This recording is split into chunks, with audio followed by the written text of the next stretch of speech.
Rub the spot, get the club to pop. When I come up with the crop, gotta love it or not. I'm hot from the hop to the rub the spot, get the club to pop. When I come up with the rub the spot, get the club to pop. When I come up with the rub the spot, get the club to pop. When I come up with the rub the spot, get the club to pop. When I come up with everybody, we do it. Everybody. We do it.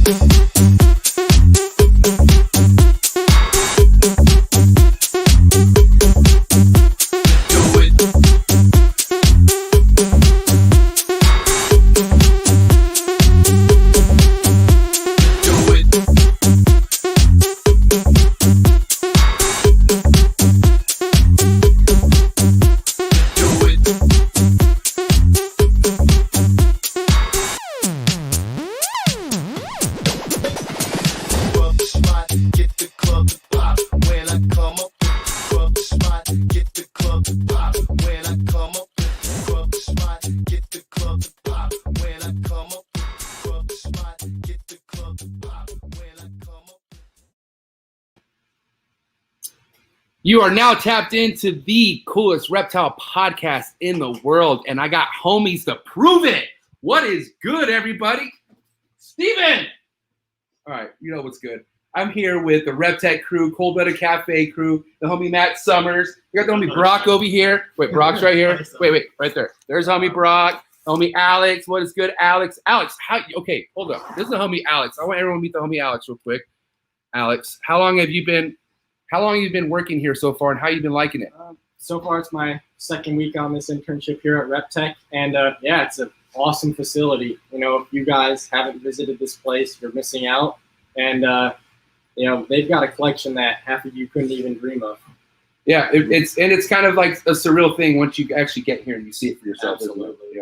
Yeah. So, and then real quick, Alex, what's your big passion behind working with animals? Like, what's your end game with this?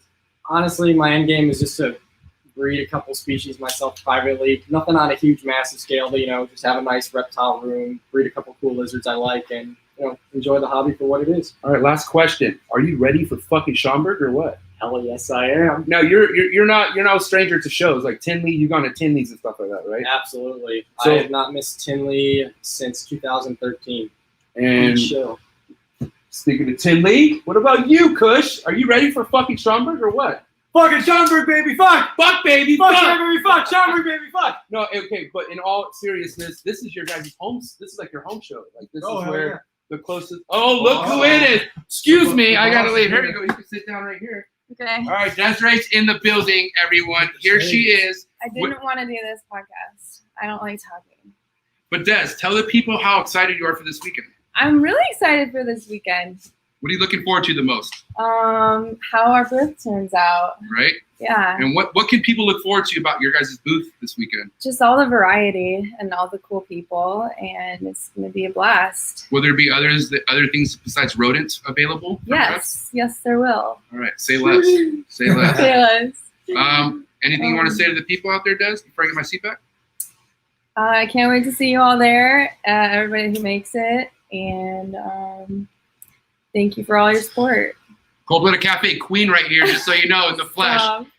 So just so you know, all the trappers do fuck with Cold Blooded Cafe. Thank you. In the I flesh. appreciate each and every one of you. All right. Okay, bye guys.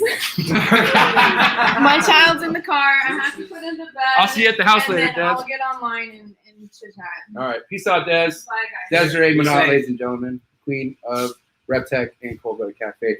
But Steven, what the fuck's up, dude? What is good? How's everything? I mean, I'll tell you what, bro. It's awesome to be back here. Matt Summers. Okay, guys, the homie Matt Summers, ladies and gentlemen, MSR Reptiles, brought my homie from California. Well, he was going to Schaumburg already, but brought you to Reptek. What do you think about Reptek so far, bro? Honestly. 10 out of 10. I came in here already thinking it was going to be amazing, and it exceeded that, like, beyond, like, my mind could even comprehend. It's wild. And you haven't even gotten everything yet, like, No. which is crazy, right? Yeah. I think this is, like, really, Steven, if somebody wants to get a full deep dive on what you guys have, how many days do you think that would take to, like, really see everything? One solid week, Cornelius Speed. One. Yeah, if you're working like a solid week, I mean, We have a good collection. We don't have a ton of animals. There's definitely a lot of people who have, much, on the number side, they far exceeded us. But to really get to dive into everything individually, it would take a little while. I think we're up to 91 species right now, and really they're all super different. So to really start understanding them, it takes a little while, but that's what we love about this hobby is there's just so much. There's so many different things to explore and learn about that. I personally just don't feel like limiting myself to just one or a handful of different things. So now, Steven, real quick, since it's kind of it's legit been a while since there's been a Chicago show, right? Yeah. But really, this is one of the biggest shows that's out since COVID's been kind of died down. Yeah, because the two big shows are Tinley and Pomona, Anaheim, and none of those have happened since 2019. Yeah. So it's been a while. It's been a minute. Arlington shows were good. St. Louis was, it was nice to be at a show, but it was a holiday weekend, so the audience wasn't huge. But my personal opinion, everyone's going to show out for this. I feel like everyone's been waiting on a big show for a long time. I think it's going to be pretty legit. Now let me ask you one question, Steven. Obviously, you and I talk about things that we could do as a whole to improve this hobby, right? But do you feel like it should be a mandate thing that any keeper out there should do their best to attend a show? Do you think attending the show, being a keeper, is a huge piece about being a part of the hobby? You think or no? I just think it goes hand in hand. Where if you are a reptile keeper, why wouldn't you want to go to a show like Tinley? Yep. If nothing else, just to see the animals, and then also the networking and just the people you meet there. That's my biggest thing about show, guys. I love the animals too, but this is my. I'm sorry, guys. When you're hanging out here, even a show is hard to beat this place. I'm just saying. But with all due respect, it's the networking. It's meeting people. Yeah. I'll never forget the first time I met Steven and Forrest at Pomona show, which was fucking awesome. And that's what really drew us together and started the podcast after that. And now we are just chilling here like a bunch of homies. By the way, dude, if any of you guys are watching my stories, who saw this guy's jumper? Bro! Hey, but Brock. Okay, so hold on. Brock. Wait, Brock. You know me, Brock. Brock is a Cold Blooded Cafe employee. And you fuck with the reptiles too, right? Yes, sir. Okay. So real quick. So Brock has been established here. He's not like a one-hitter quitter. He's definitely put in his reps here. But that's for sure. I want to hear from you, man. What are some of the biggest things you are taking away so far being an employee here? More importantly, a team member. I'd say all the knowledge Steve can give to one person, I have probably seen. He's a freaking genius, and he's I wasn't really that big into reptiles. Honestly, I've never been to a show before I started. So this converted you basically. Yeah, this was something. My first, I had a ball python, and then I came here and I was like, "There's no way I'm leaving. This is a dream job." That's awesome. I'm gonna give him a lot of credit. So when he was here for his first interview, this is kind of where we end it usually in here when we bring someone new. And more than a lot of people, he just was drawn to this and expressed interest. I'm like, man, this job is not the reptiles, but if you're around for a bit and if you're on your game and you want to do this, it's gonna happen. And he stuck through it, and once he started working in here, really applied himself. So he really had to work for he worked for where he is now, and I've seen him just as a keeper and a reptile person grow a lot in the last 8-9 months or so. So no, I give big props to Brock. He's one of the couple most important people we got here right now. He does lots of stuff with the rodents too. So yeah, he's super important to us here. What's crazy is, Garrett Hartle couldn't hang out for the podcast. He has to go straight to Schaumburg. But Garrett Hartle was here hanging out with us earlier. And, man, we had a fucking deep conversation.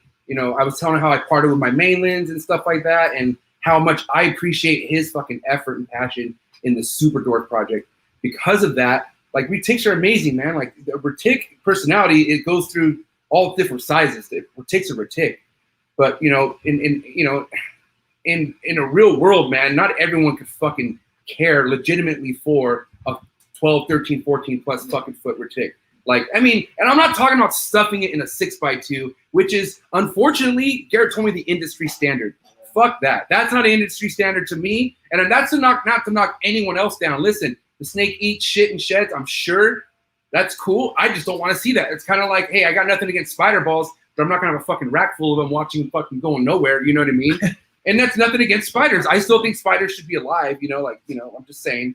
But anyways, Garrett was just like, fuck, like, so many people are so quick to want to get that natural like want, like, oh, snake that I want. And the sad thing is there's a lot of pet shops, even people at shows that are willing to give you a fucking snake that you could probably care for the first year, maybe. Okay, but when we talk about 2-3 years down the road, then what? What are you doing with that animal? More likely giving it away. It's a rescue, right? Where, I mean, let's be honest, Brock, if you were to get into reptiles, Brock, like what would really be your game plan? Like, I mean, hey, do you keep any reptiles yet? Or do you have anything? I have 12 snakes, one being a dwarf Reptek from Garrett. Okay, so you have a dwarf Reptek. That's clear. Okay. And, I have 2 hypo boas. They're 100% hypo. And the rest are just all hypo. Right. Other than my end game would honestly be, talking with Steve so much, it'd be like 12 snakes, honestly. And that's comfortable to you. Yes, and they'd be 12 big snakes, and I'd make room for them. And they'd be 7. Right. And that'd be it. And they'd be 12 easy snakes to take care of, and then still work here. Right. And the beauty thing is, it's like working here is giving you all that time to prepare for that. Yes. Which, obviously that's why you're in a position to do what the hell you want to do, right? So, I mean, that's my point, guys. Like, I just feel like a lot of people, no matter how easy the purchase can seem, even though I'm talking from experience right now, you always just got to think down the road, man, because at the end of the day, when you really love an animal, you're not going to love it. I mean, you're going to love it even more when you have to fucking hand it over to somebody for nearly nothing. You know what I mean? And the kind of the other side of that kind of tie where you said what Brock said together, if you as just a reptile keeper feel like you're someone who's really passionate, dedicated to this, want to make a significant portion of your life revolve around this, I don't understand why more people don't try to take the approach of like finding a mentor, working somewhere where you can get that experience ahead of time, where like you can make all your mistakes and have your trials with stuff somewhere else. Work someone else's animals. You might think you want a mainland Reptek, a Burmese python, a sulcata tortoise because you see them on videos, and then you work with one at wherever you are, whether it be a job or someone you met on Facebook or whatever. You have interaction with the animal and realize after a month, oh shit, I'm glad I didn't make that decision. That's what I tell these guys, and kind of like how I try to do my stuff too is plan out that purchase. Really take the time to understand what you're really into this for, like what handful of things really make you tick. And if it's a lot of different shit, then explore that, but do that responsibly. And real quick, I don't mean to cut you off, but I legitimately think we have the best row of people, not including me, I'm talking about these guys, that are like the best example of staying in their fucking lane. Because look, Matt Summers, right? Matt, you got into this how long ago? My first snake was 2018. Ball python. Ball python. And then normal few, and so few ball pythons led to what next? Reptek, right? Dwarf Reptek from Garrett. Okay. And the white- carpet, and then the white lip. Right. It just keeps, and then after coming here, now I want all kinds of really crazy shit. And like this guy, dude, has a fucking 9-to-5 job. He's a grinder. He fucking puts in his work. So really, he can get whatever the fuck he wants. But he has not overloaded himself. Like if it's one thing that I talked to Matt, like he plans his shit out. And yeah, he does. Dude, who doesn't want all this? Like, yes, but it happens naturally. Like it happens when it lands on your lap. So my bad. I didn't mean to cut you off. No, you're fine. I'm like the slow and steady guy, and then before I get an animal, I would like research into that shit, make sure, okay, I know how to care for it, I know what temps it needs, I know how to feed it. Yep. I don't want to get something and have it die 2 months later because I was an idiot. And as much as that sounds like common sense, what you should do, there are so many people who don't do that. Even still, selfishness. Oh yeah, I mean the show. That's mainly talking about. It's because the show's coming up, and people got money. People got that stimmy money still sitting in their fucking account. Not like, damn, I could get something big. You know what I mean? Like, yeah, the shows are definitely a double-edged sword. Definitely a lot more good than bad. I mean, but in the end, it comes down to the seller. A seller can be irresponsible at a show or anywhere else. It's not so you can't really blame can't really blame the venue for it. But there are a lot of people that breed harder species to keep that. I give them a lot of respect. They vet their customers, and they will just straight up not sell somebody something if they don't think they're ready for it. And from a business standpoint, maybe that's not the smartest because you're not making your cash flow. You're not, whatever. But from the animal perspective, that's everything you need in this game. So, props to people like that kind of. But back to what I was saying, take Alex, for instance. So he's breeding Chinese water dragons. He's actually an OG at it, by the way. I mean, look him up. Like, he's doing it. And, he could tell you better than me, but the thing he really wants to get into is sailfin dragons, which are, that's an intense species. And I have full confidence he could totally pull it off. But he's been obsessing about these things for a long time. I asked him, I was like, "What's the one thing you want to work?" He said, "Sailfin dragons." I was like, Hydrosaurus, man, that's what it's at. I was like, dude, quick! Like, I was like, he was waiting for me to ask him that, and I was like, wow, all right. I've never heard that either from someone to drop that. That's awesome. So, something like that. It's not like right on that mainstream with everything else that's kind of considered popular, but it's same time, nothing else ever was until it was popular, so that's like, at Merino with basins, there's probably a time when people cared about basins, but they weren't basins today, and he was in on the ground floor of that. And look at his machine guns. Those things are like 6 figures a piece. Like, there wouldn't have been no Ed Marino if he didn't just wait it out and stuck to what he did. Like, he's Ed Marino because he was in it before it was a thing. So you know what I mean? Plan your purchases, think ahead, save that money instead of spending the same amount of money on 5 different species or projects or whatever. Concentrate that where it might hurt a little more to have that one transaction cost you a little bit more money, but in the long run, it'll pay out in dividends because, for one, I bet those 5 smaller projects are never truly going to pay out in the end. And then cost of maintenance throughout the whole process is lower because you're dealing with a smaller number of animals per your investment. And inevitably, these more, I guess what the hobby calls valuable, or what you consider valuable animals, will then even pay off higher in the future. So you can do better by the animals and do better by yourself from a business standpoint. At the same time, it's just changing the way that it's approached, which I feel like not enough people do. Someone like Garrett Hartle is a great example of somebody who did that. He does not have a very big, super select collection. Yeah. But he's doing this full time and then some. He's someone to really look up to as far as this is how you do it in 2021.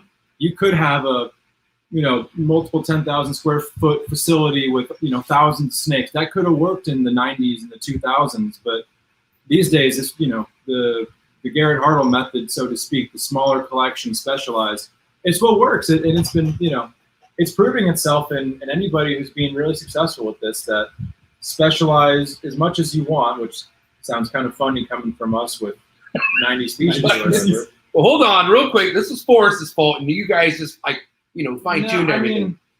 I can't even really put that on him. Well, you guys definitely matched. No, I would say that it compounded on itself. Takes 2 to tango. So I wouldn't say that's his fault. I think that's everybody's fault. But is our volume good? I just want to make sure everyone could hear us. Like, just imagine, hey, we don't hear you guys.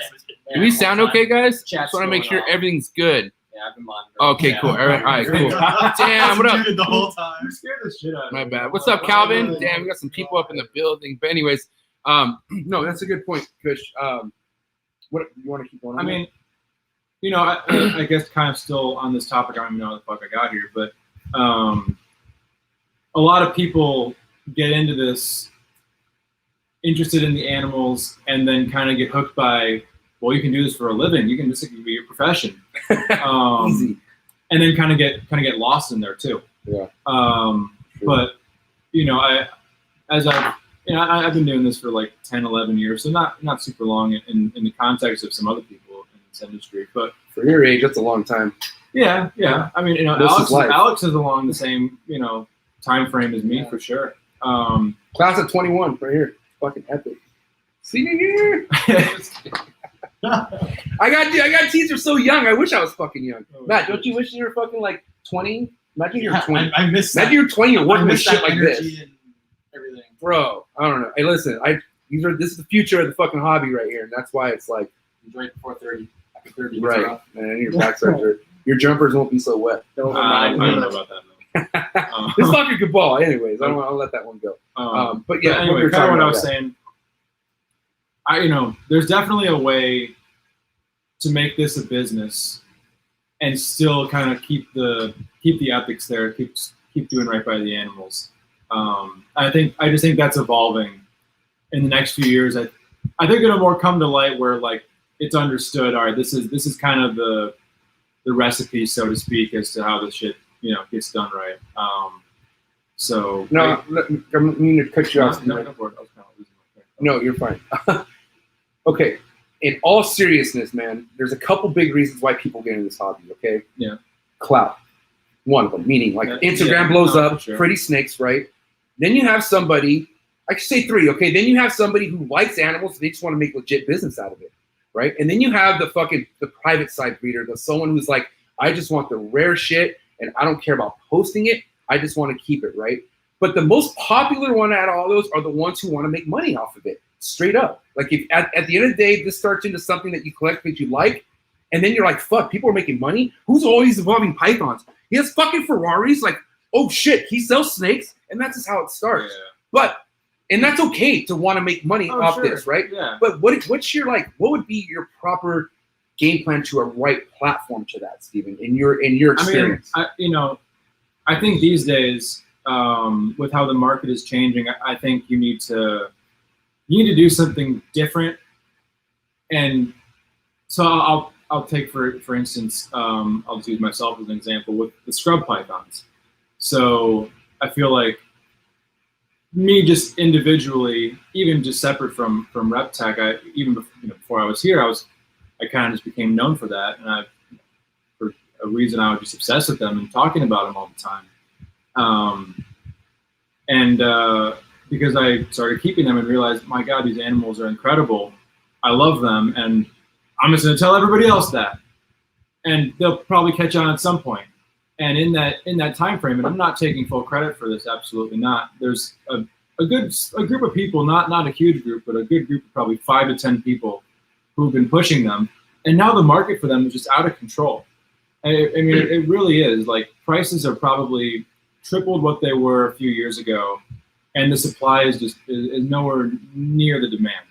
You want to give a scrub breeder shout out real quick? Anyone off the top of your head that you know is putting in work and like? I mean, the one guy who always, is the first guy who comes up in that conversation, David Means. He's kind of the OG of the scrub game. And when's he coming to Earth? I'm confused. I'm talking about. But he's probably had more success breeding scrub pythons than anybody else. Probably one of the largest collections. So that's somebody who I would just defer to for knowledge on scrub pythons, definitely. But but back to my point, this scrub python in this example could be anything. It could be sailfin dragons. It could be blue beauty snakes. It could be tree monitor. It could be whatever.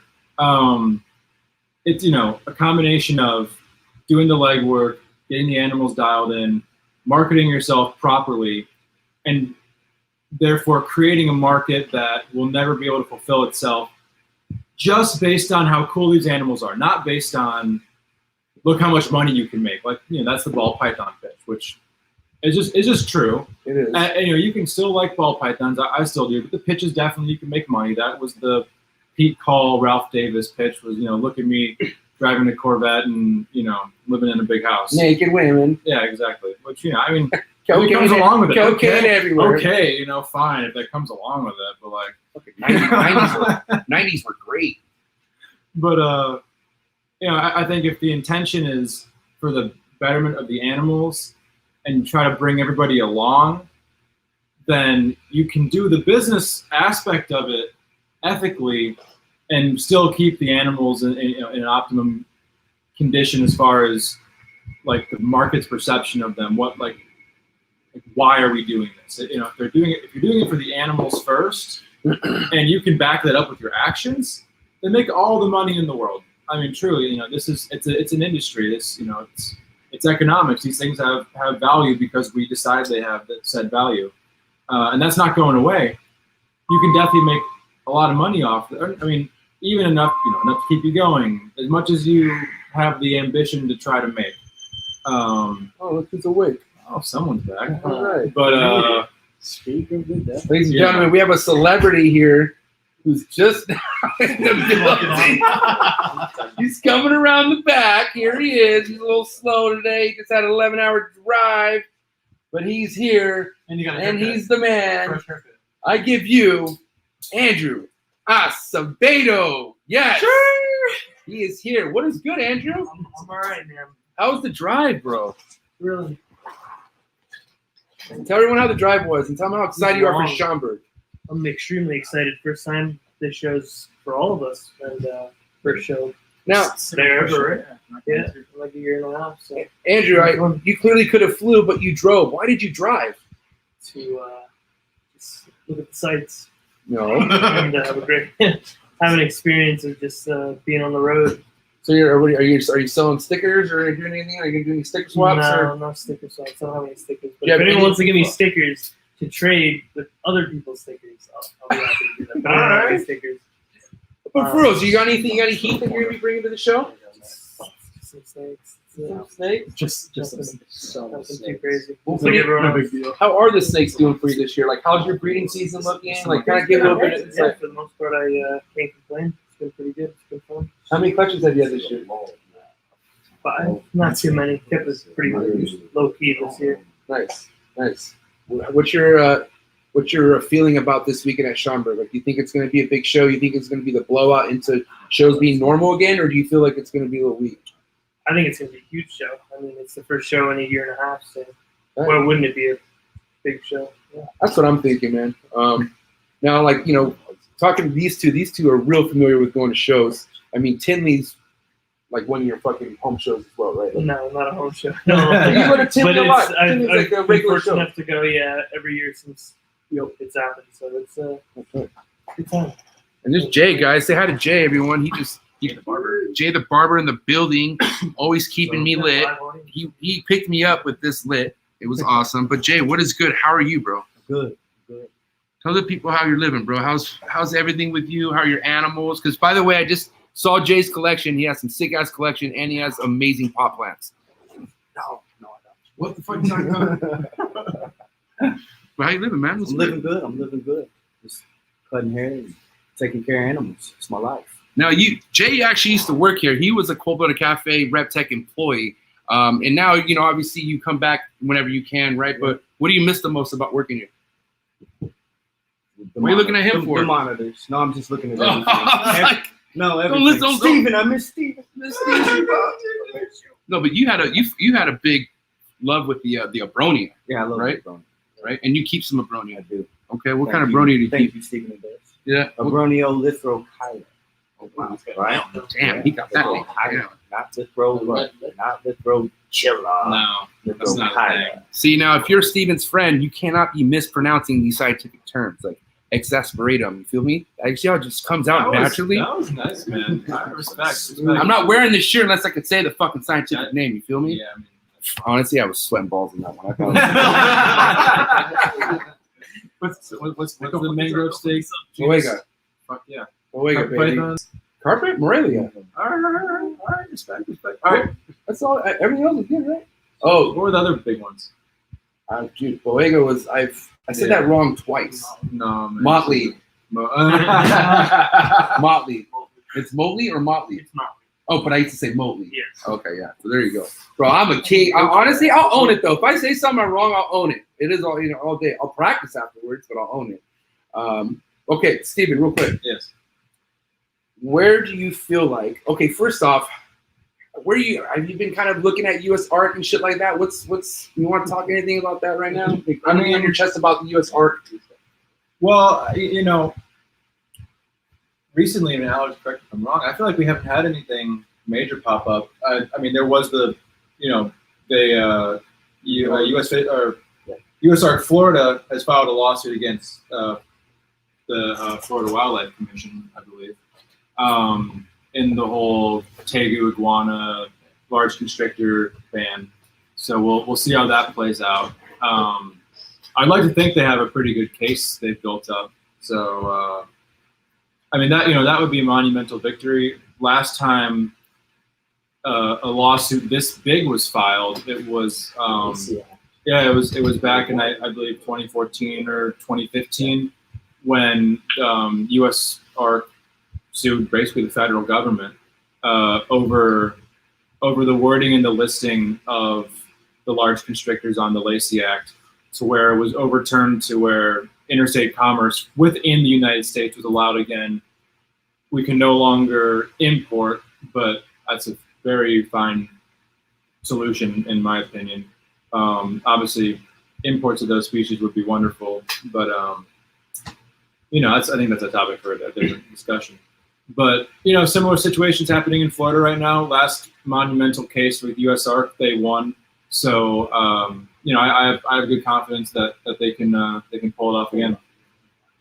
I didn't mean to ask that there. Should I not ask that there? I mean, I don't want to put on the you can floor. clean it. I mean, I'll be definitely going to clean it. We're good. Sorry, guys. I mean, Alex, you have anything to add that? Yeah, Alex. Yeah, please. If I'm going to be honest, guys, so USARK specifically, and granted, I know most of you guys in the chat are more than the average pet owner, but it's really crucial that you guys are supporting them. The animal rights groups such as HSUS and PETA, they are organized, and there are multiple groups of them. We have one USARK. So even to little Tommy, who has a corn snake, those animal rights groups want to make sure that never happens. And then what happens if that were to go through, meaning none of these kids are going to have the passion that all of us here have for these animals. So even if you can't donate to USARK, follow them on Instagram, like their posts, boost them in the algorithm so more reptile keepers can see them. If you guys in the chat have friends that keep reptiles and don't know about USARK, get them to know about it. Because while a lot of these current laws mainly invoke fear-mongering of tegus, iguanas, large constrictors, the dangerous reptiles, which they can be dangerous when in inexperienced hands.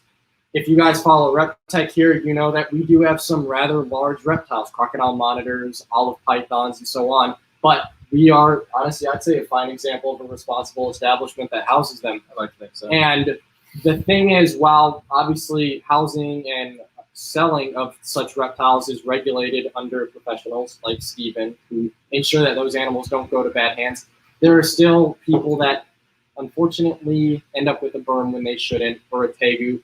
And it's because of those people that we are facing this legislation. So not only educate, be smart, like we were saying earlier, keep planning out the moves when you're going to own a reptile, but then make sure you're just getting involved, because if we aren't showing the federal government that we are responsible adults, keepers, whatever you want to call yourselves, we truly won't be able to keep the hobby that we love so much. And it sounds small, but all they have to do is start with banning the dangerous stuffs, and then a 10-foot snake that is dangerous becomes a 6-foot snake, and then a 4-foot snake, and then a 3-foot snake, and next thing you know, we can't keep garter snakes.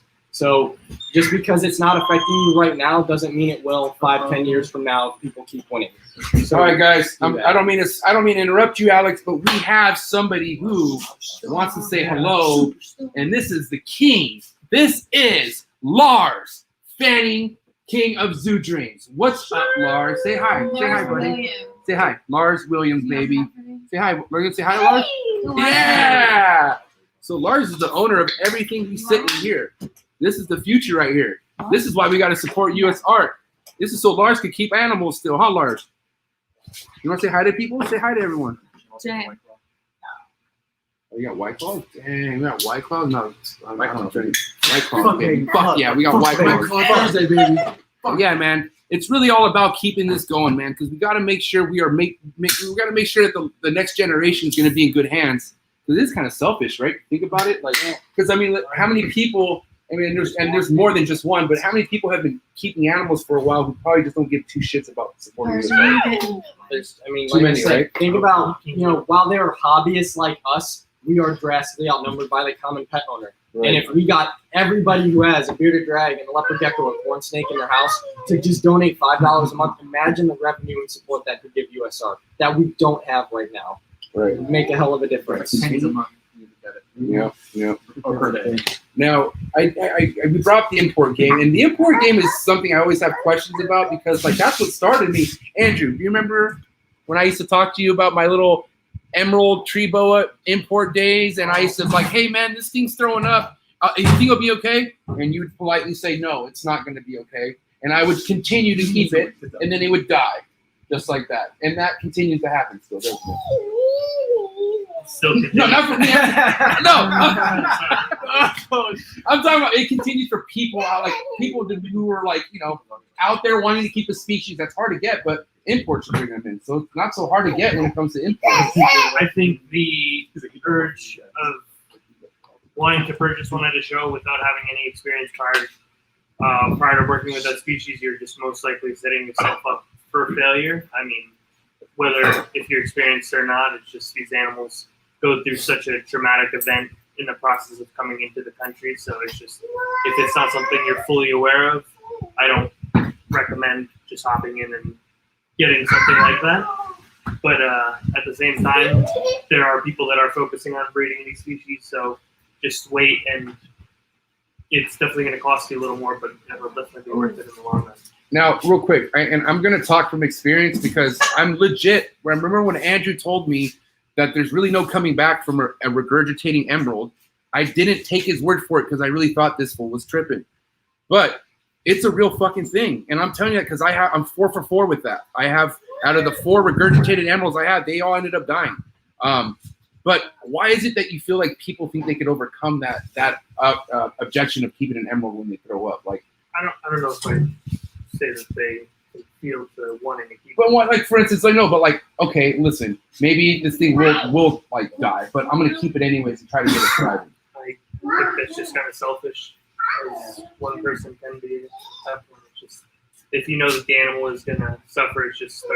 I mean, one way or another, the animal usually does face a negative, and whether if it's from the seller or the buyer's end, it's gonna happen kind of regardless, just depending on who those animals end up with. Right. In the long run. Now, Andrew's been well known in the Reptek game for quite a while. Specializes in super dwarfs. Garrett Hartle's right-hand man.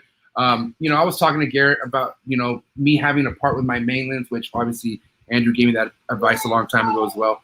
But where do you see the super dwarf game going along with the mainland game? Like in your opinion? I think it really just depends on where the legislation goes. So we definitely all have to support USR in order to be able to even keep these animals. So it's really hard to say as we're facing a pending legislation towards these animals. So as of right now, till we get more answers on that, it's really hard to say where the future is going to go. But if things do work out and we're able to keep these animals, I think the potential is endless as long as people focusing You don't want that. more on not so much just making animals, just making the right animals. Right. Because as with anything, if you focus on it, it can definitely be overbred and overproduced and definitely create an oversaturated market. So definitely try to make the best versions of those animals, And whichever it may be. I'd like to hope that the trajectory of the mainland Reptek versus the dwarf and super dwarf localities, like, let's say mainland Repteks are here right now, dwarf, super dwarfs are right there, but they kind of like do one of these and cross over each other to where, the dwarfs and super dwarfs have that upward trajectory while the mainland stuff kind of tapers off, not gone altogether, but, in the proper hands, because a 6-7 foot snake is fairly manageable for an intermediate reptile keeper, but at 10 feet on that animal, that's reiterating what we've said a lot, that's only for the most advanced reptile keepers, and even still, one person probably shouldn't ever have an animal like that. Okay, Andrew. Like a place like here that has, and we could have 4 people work that animal. Right. You know, some people can't, and that probably is not an animal for them. How clear do you remember this, Andrew? Because I was just telling somebody this, but remember when I had OJ and he was tiny, and I was like, bro, for some reason, this is the nicest Reptek ever. Like, he's so docile, sweet.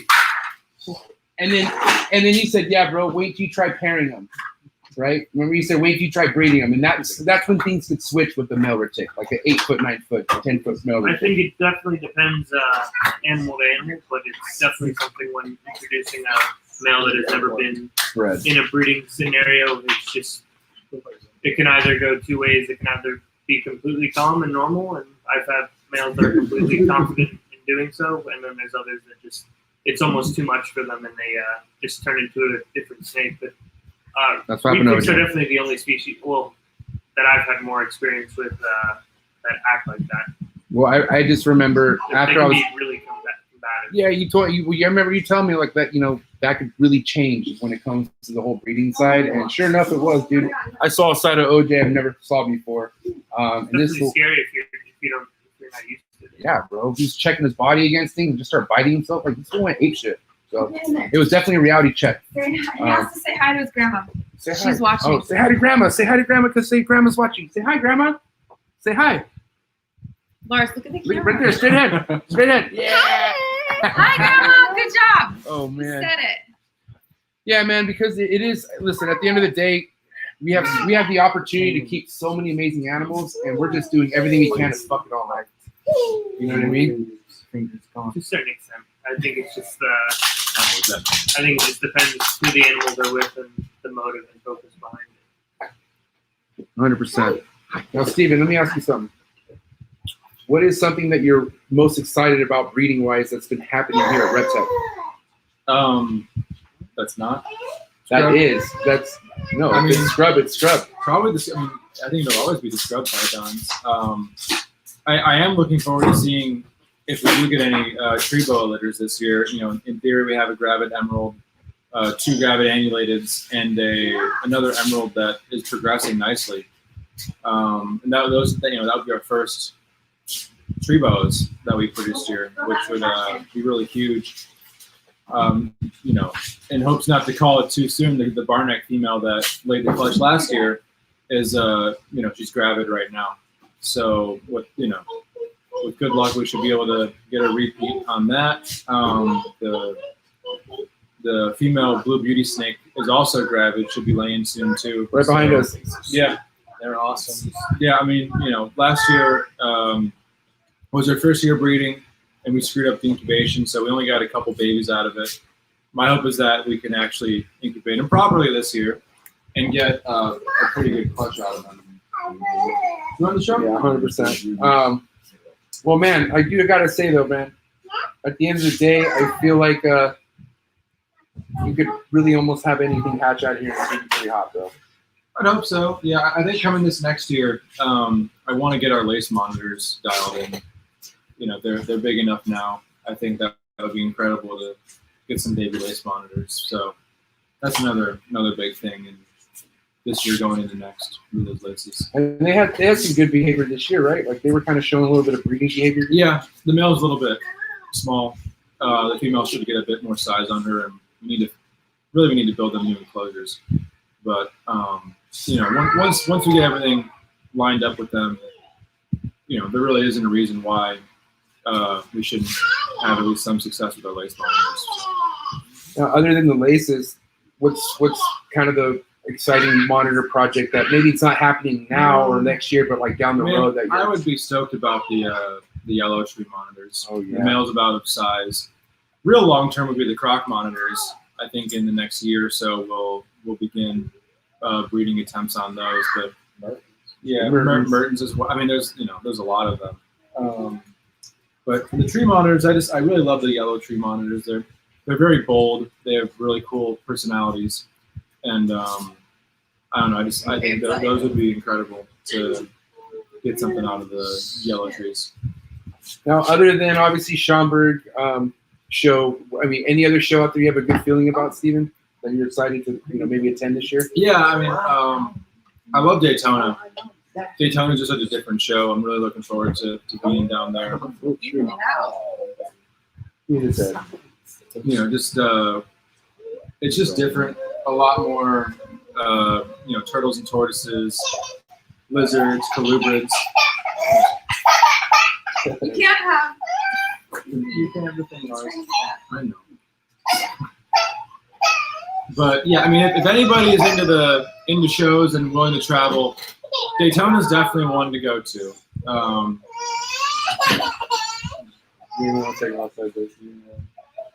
He's not going outside. It's his house. It's his house. All right. No, you're good. You're chum. So, you got anything to say? You want to say Lars, anything? talk to people.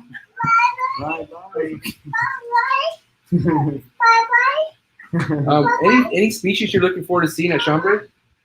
No. God. I hope not. Jeez. I mean, you only have 90 plus something species. There's not one other one you might want to add? Yeah, of course. I just don't want to find it at Schaumburg and be tempted to buy it. That's the problem. I mean, I'm back. I know that What are you about to say? and Lars is on. He's having a good old time right now. So, if anyone's there at the sim container booth, We're doing a podcast over here. Oh, he's just vibing, man. What'd you do, Andrew? Everything's He thinks coffee. you're funny as fuck. so He thinks you're so hey, make sure he's funny not right now. fucking with his Crocs. So at the sim container booth, there's going to be what looks like a pair of torch monitors, Varanus obor. Wow. That's going to be tough because that's like the one monitor species that those and Spencer's are like the two monitor species I'd still want to add that are realistic. So those will be very cool to see. Man, Lars is having a blast. There's always like some, if there's any Transpecos rat snakes, the Bogertophus subocularis. I've always Wow. loved It's those. What did this guy say? The cucaracha. You laugh. If you know, you know. You Transpecos know. rat snakes are cool as hell. I love some of those. So, All right, Steven, let's end this with a bang. What do you want to show right now? Let's show something up. I'm going to give Steven the throne right here. He's going to take over, and we're going to go full screen. Here we go. Oh, my God. careful. Oh, hi, what? You're out? It's a bit live on the I'll let podcast. Alex take this one away. Here, roll that chair out of the way, dude. We briefly this Lars, you want to touch a snake? Come here. He comes back like, yes. You want to touch it? He's like, I don't know a lot of words, but I know that word. Wow. Look at this. This is the future. And that right there is why we need to support USR. Yeah. So So Lars can keep his snakes. this is definitely one of the coolest colubrids in my Oh. opinion. The Vietnamese blue beauty snake. We just said we're getting a clutch of these guys hopefully pretty soon. And this is the male. Did you try to eat that? It's probably a He good 70 said- foot. You tried to eat a frill dragon too. So yeah, definitely one of the snakes that a few years ago was, I hate to use this term, but dirt cheap. No one really cared about them, and just with a little bit of awareness, to see this blue snake that has like 5 different patterns on it, that gets big and is fairly calm. Like, who would not want to keep something like this? I mean, they're like literally a long rope, and I believe if I'm correct, they're the largest of the Orpheopus. Yeah, they are. So you truly have an amazing species that again needs. Lars, don't Lars, eat it. Don't eat him. That again, the hobby needs this species variety. Yes, there's always going to be room for the pet species, but like Steven said, these are so cool, and more people need to work with them. And as you can see, like they're not too bad tempered. Getting them out of the rack like we've got here behind us in this ARS unit, they can be a bit cage defensive, but once they're out, you just treadmill them like I'm doing here, and they're awesome. Be careful, Lars. Be careful, Lars. Just getting a little excited. So yeah, something like that. Just expand your mind on new species. There's a lot of cool stuff out there. So Whoa. all right. All right, next. Show next one. What? Show another one. Another one. Okay. Another one. So wait, there's more. Scrub. Okay, let's see. USCBB. No, wait, not yet. Never mind. USCBB. So cool. So The black man. yeah, The pointy heads. check him out. Kind of like Yeah, there you Hold go. on, podcast. You want to go to the bike? Orthriophis tenaris calcianus. You said they're easy to care for too. Very easy to keep. So what we do here at Reptek is we just keep these guys at an ambient temperature of around like 78, 80 degrees Fahrenheit. They're primarily found in like a cave environment or around the mouth of them, so they don't experience a significant warm-up or period or cool down. They're pretty used to a constant temperature. And then humidity, the room in this humidity is probably around 60%. If you're finding you're running into shedding issues, just use a humid hide. And small, frequent meals is definitely the key with these. They're awesome. So upon MJ request, this is going to be what we close this out with. Yeah, baby. And Fuck, this- baby. Scrub, baby. Scrub King, baby. Okay. So this is one of the bar necks that, I think it's in a good light, that we produced last year. This is, in my opinion, the best one of the clutch. The lighting doesn't really do it justice. Let's see if we can Yeah. get something. I don't know. But it's very high contrast and really dark bands on this animal. And Lift it up more, bro. That's what you got. Do you hear it? There we go. There we go. There we go. yeah, so this thing is, I mean, this snake is absolutely incredible. And that contrast kind of stays there towards the end of the body as well, which is not a look in scrub pythons I've seen too many times. So yeah, this one right here is one of the favorites for sure, and I think a great way to close out the pre-Schaumburg episode. This is not an animal that you will see at Schaumburg, unfortunately. I purchased But that. no, he did not. Not even slightly. But He'll try. I got number I'll show this 7. animal off whenever. So good night to everybody. See you at Schaumburg. All right, guys. Thanks for See ya, tapping in. Schaumburg. It's going down this weekend. Make sure you go say what up to all the homies. Say what up because it's going down, guys. Have a wonderful weekend. Be safe. If you're driving, don't be drinking. Don't be an idiot.